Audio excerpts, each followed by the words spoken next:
नाटी दुल्हन। मयंक की बीवी नेहा की हाइट बहुत ही कम थी। वो इतनी नाटी थी कि लोग उसका कई बार मजाक बना देते। अरे नेहा, तेरे लिए तो मुझे किचन में टेबल रखना पड़ेगा।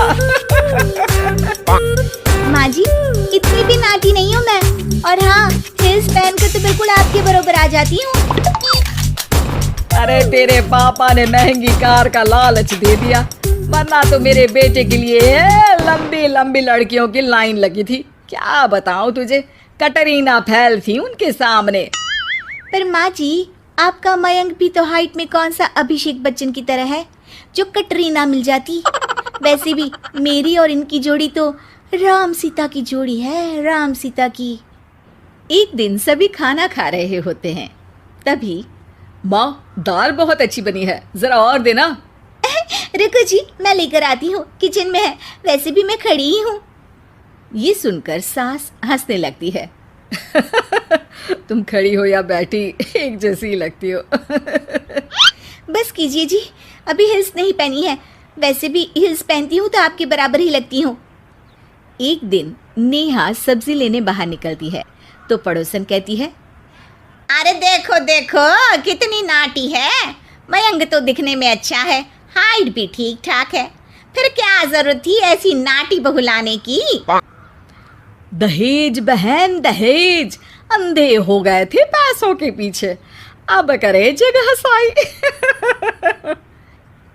दोनों की बात नेहा सुन लेती है और उसे बहुत गुस्सा आ जाता है। आंटी जी, एक बात बताओ, मेरे पापा के पास पैसे हैं, उनको अच्छी लड़की की तलाश थी, ये पसंद आए और शादी हो गई। इसमें मेरा क्या कसूर है जो आप लोग मुझे सुना रही हैं? अरे नहीं नहीं नेहा, हम तो तेरी सास की बात कर रहे थे कि कितनी लालची औरत है। देखिए, वो लालची नहीं है। हाँ, उनकी कुछ शौक है जो वो अपने बेटे से पूरा करवाना चाहती है। और देखा जाए तो उसमें उनकी गलती भी क्या है भला। अगर इन्होंने मुझसे शादी की है तो जरूर कुछ न कुछ तो अच्छाई नजर आई होगी ना।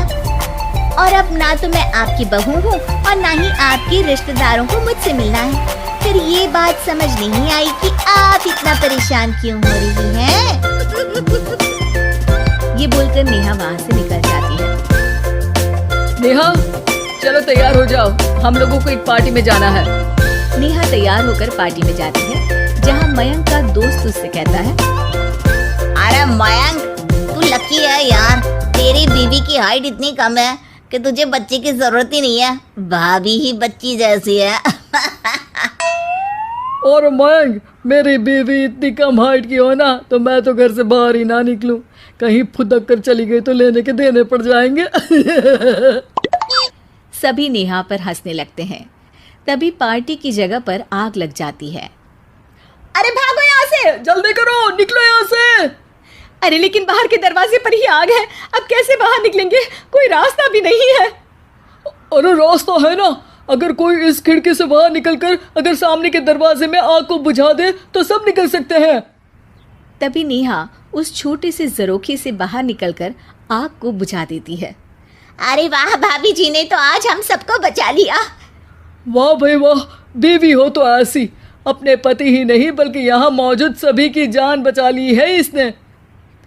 भाई मयंक, माफ कर देना, तेरी बीवी तो सच में कमाल है। मुझे ये बात पता है और मुझे मेरी बीवी पर गर्व है। नेहा मुस्कुराकर अपने पति की तरफ देखती है। कुछ दिनों बाद जब नेहा और उसकी सास मार्केट जाती है, वहाँ पर, अरे भैया, ये कपड़ा तो देना, कितने का पड़ेगा? माता जी, ये तो बहुत महंगा कपड़ा है, लेकिन अब बस सिर्फ 2 मीटर ही बचा है। मेरे तो किसी काम का है नहीं ये टुकड़ा, तो आप 100 रुपया ही दे दीजिए। अरे भैया, तो मैं क्या करूँगी इस टुकड़े का, लेकिन वैसे है बड़ा ही सुंदर। तभी नेहा बोल पड़ती है, इसमें तो मेरी पूरी ड्रेस बन जाएगी। ये कहकर वो कपड़ा ले लेती है।